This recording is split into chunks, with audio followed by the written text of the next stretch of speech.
தமிழ் கழுகு. இமானுவேல் சேகரனார் நினைவிடத்துல அதிமுகவோட பெரிய தலைவர்கள் யாரோ அஞ்சலி செலுத்தாதது சர்ச்சையை ஏற்படுத்தி இருக்கு.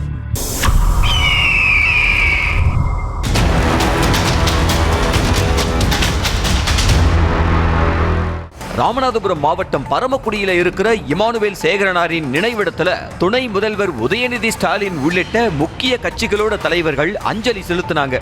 இதுல அதிமுக சார்பா முன்னாள் அமைச்சரும் எதிர்க்கட்சி துணைத் தலைவருமான ஆர்.பி. உதயகுமார் அஞ்சலி செலுத்துவார்னு அறிவிக்கப்பட்டுச்சு. ஆனா அவரோட தாயார் காலமாக உதயகுமார் பரமக்குடிக்கு போகல. இவருக்கு பதிலா அதிமுகவினுடைய பெரிய தலைவர்கள் யாரும் கலந்துக்காம முன்னாள் அமைச்சர் மணிகண்டன் மட்டும் அஞ்சலி செலுத்தினாரு. ஏற்கனவே மதுரை விமான நிலையத்துக்கு இமானுவேல் சேகரனாரோட பேரை வைக்கணும்னு ஒரு தரப்பு சொல்ல, பசும்பொன் முத்துராமலிங்க தேவர் பேரை வைக்கணும்னு எடப்பாடி பழனிசாமி சொன்னது தென் மாவட்டங்கள்ல பெரும் சர்ச்சையை ஏற்படுத்திக்கிட்டு இருக்கு. தென் மாவட்டங்கள்ல சாதி கலவரத்தை தூண்டுற மாதிரி எடப்பாடி பேசுறாருன்னு டிடிவி தினகரன் விமர்சிச்சிருந்தாரு. இந்த நிலையில அதிமுக சார்பா மணிகண்டன் பரமக்குடியில அஞ்சலி செலுத்திட்டு வரும்போது மதுரை விமான நிலையத்துக்கு பேர் வைக்கிறது தொடர்பா எடப்பாடி பேசினதை பத்தி அவர்கிட்ட சில பேர் கேள்வி எழுப்பி பிரச்சனையில ஈடுபட்டிருக்காங்க.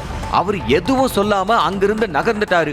எடப்பாடி பழனிசாமி பசும்பொன் தேவர் பேரை விமான நிலையத்துக்கு சூட்டணும்னு சொன்னது ஒரு தரப்பை கோபப்படுத்தி இருக்கிறதுனால அதிமுகவோட பெரிய தலைவர்கள் யாரும் பரமக்குடிக்கு போறதை தவிர்த்துட்டாங்களாம்.